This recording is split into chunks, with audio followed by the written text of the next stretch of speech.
Yo patrons, it's Johannes from Noisebud, and today I'm releasing a new plugin called Band, and it's kind of an equalizer, but it's not an equalizer, but it is an equalizer. I use it as an equalizer, but it's not an equalizer. So what is this thing? It's something that actually many of you have requested. This is like a EQ implementation of the techniques used in Talc. So my plugin Talc that will boost the high end without boosting harsh elements or try to take those away from the signal before the boost happens.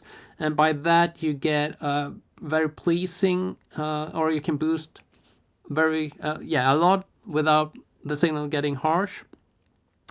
And that's really cool. So many have asked me, can't you make several bands or in some way so we can use the same technique in other bands? And this is my implementation of that request, really. So okay, we're gonna start with comparing this to just a normal EQ. So we're gonna do quite extreme stuff.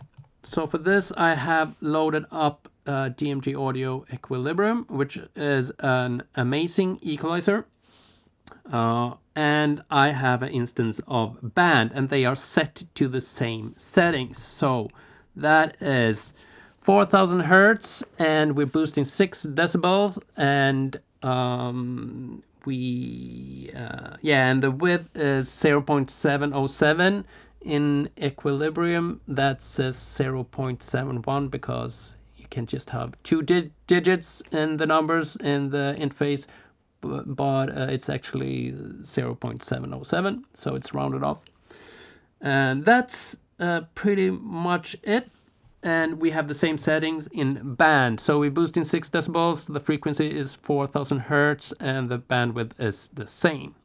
So we start with both of these are bypassed. So we're just gonna listen to the audio that we're gonna use for this demonstration, and I'm borrowing music from my friend P.O. So thank you, P.O., for letting me use your music. So here we go. First, nothing on, and then we're gonna activate DMG Equilibrium, and then Band.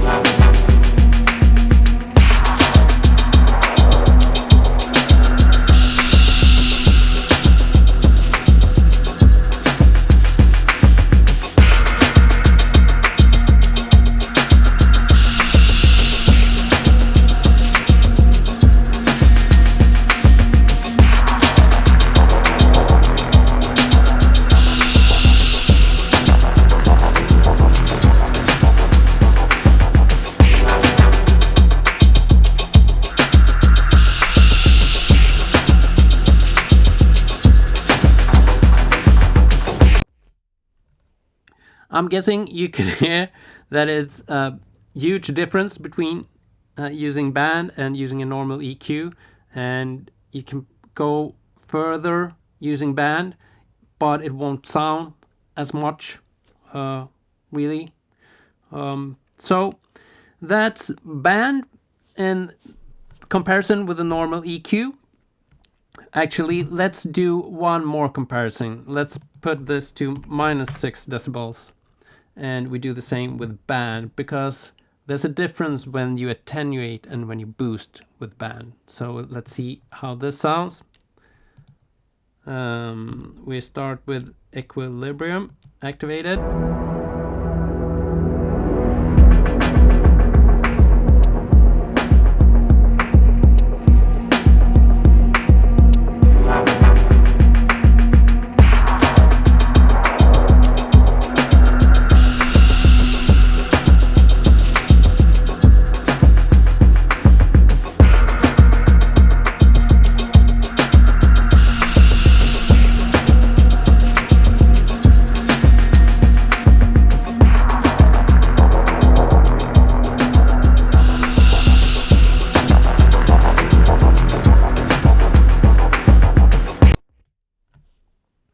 When you attenuate with Band, you don't attenuate. You just attenuate the harshest parts of the signal, so you leave a lot of things alone. While with the equilibrium, you can hear that dip. I mean, just turn it on and you can hear it, but you can't hear it. It's not as obvious in band. And let's go over to just work with band right now.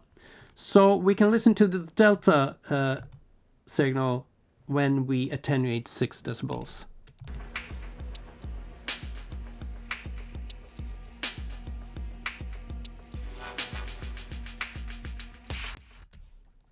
And just for comparison, let's listen to the delta of DMG equilibrium. Oh, sorry, it's deactivated.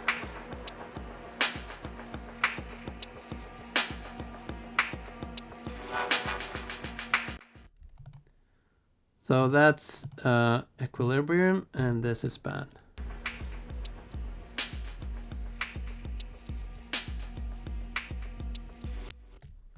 So you can hear that there's a difference in the delta.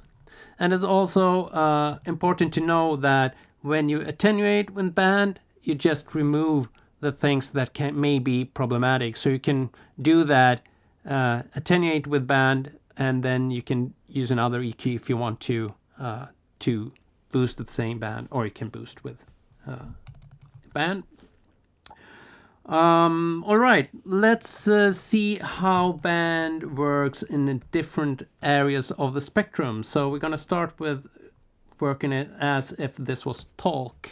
So we put in it on 11,000 hertz. We're going to use, we can stay at 0.707 for the width, and we're going to boost a lot. So see how that sounds.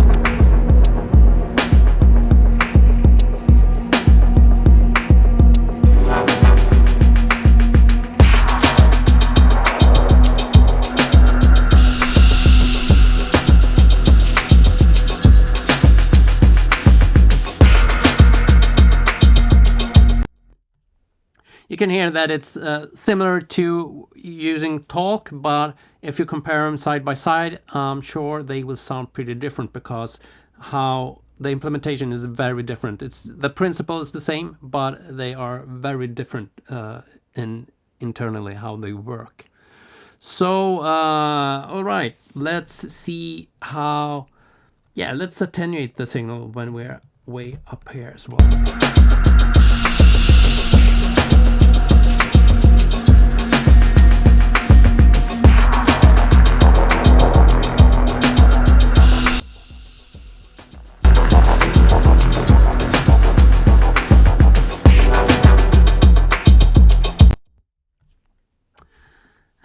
So that's cool as well.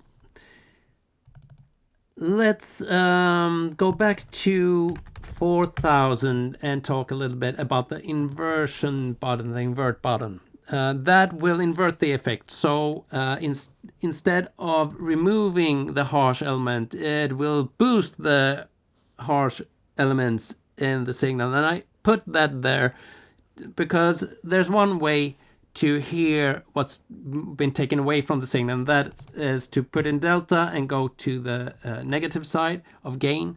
That will reveal what will be taken away from the signal, even if you boost. It's the same thing. Just when you boost, you're also boosting with a normal EQ in the same area. So it's kind of a push-pull kind of technique. And it's hard to hear in the delta what's actually been taken away from the signal when you do that, but it's really easy when you go to the negative side, since it's only the things that are being taken away from the signal. But I thought that it would be really nice to just be able to listen to those harsh things. So I put the inversion button because this goes in parallel, and I'm using a phase cancellation technique to remove things from the signal. And when you put that in inverse, you're actually boosting the harsh elements instead. So we're gonna do that. So let's see, we go back to 4000, 6 decibels, and we start with it in off position, and I'm gonna activate invert away after a couple of bars, so you can hear that. Oh, sorry, it's in delta.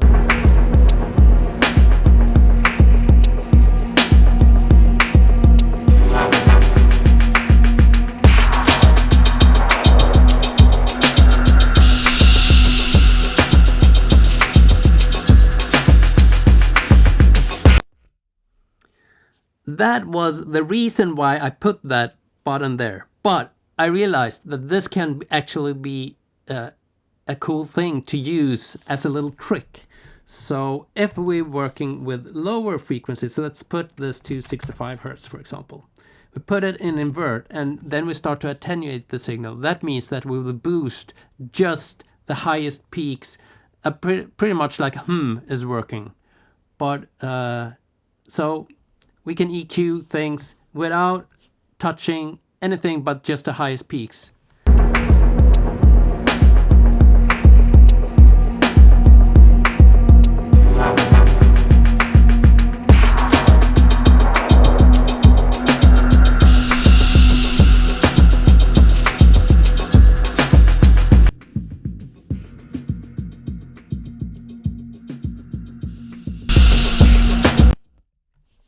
And I just did a stupid thing. I used the width button when I'm at the negative side of the gain, because the width doesn't affect when you attenuate, because the band works that way, that it finds the highest peaks in the area you've chosen with the frequency band and attenuate those. They are not a width, there's not a width setting for that. It will just pick out the highest peaks in that area. So I guess I could add a width there, but it kind of defeats the purpose. Yeah, it's a technical thing. Never mind. We'll see if I add that later on, if I find a way. But this can be a really cool thing. So you can actually boost things also. So if you get a mix from a client and he has used a lot of Sooth or Gullfoss or other things, just destroys music pretty much when they are used when people use too much of it, then you just end up with a mush, and you want some of those peaks back. Then you can use band to do that. So let's see. Let's put this in another range here. Let's say 1300 Hertz.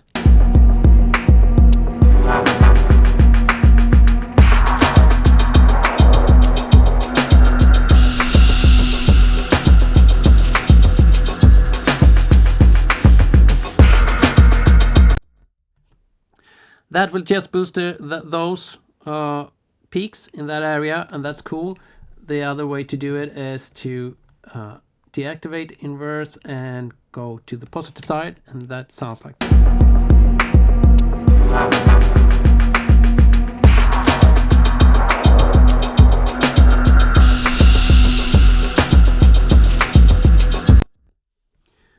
In this region of this track, you can say that doing the inverse trick at around 1300, you got a cleaner sound, while if you did the opposite, so no inverse and you boosted instead, then you had more of a, like the effect of a compressor and EQ in a row, for example. All right, do I need to talk about anything else in this plugin? No, I think that's about it. LM stands for loudest match. That's, if you want to use that, it's there. So just to see, and even if you don't use it, you can see how much the loudness will be affected by watching the numbers below the button. So that's what those are. Is there anything else? I don't think so. I think you will like this one. I like it. I stopped using normal EQs since I started working with this, and I pretty much do all my EQ work with band. but I have maybe 3 or 4 instances of it in every master. All right, that's band. I hope you like it, and I see you with the next plugin. Bye bye.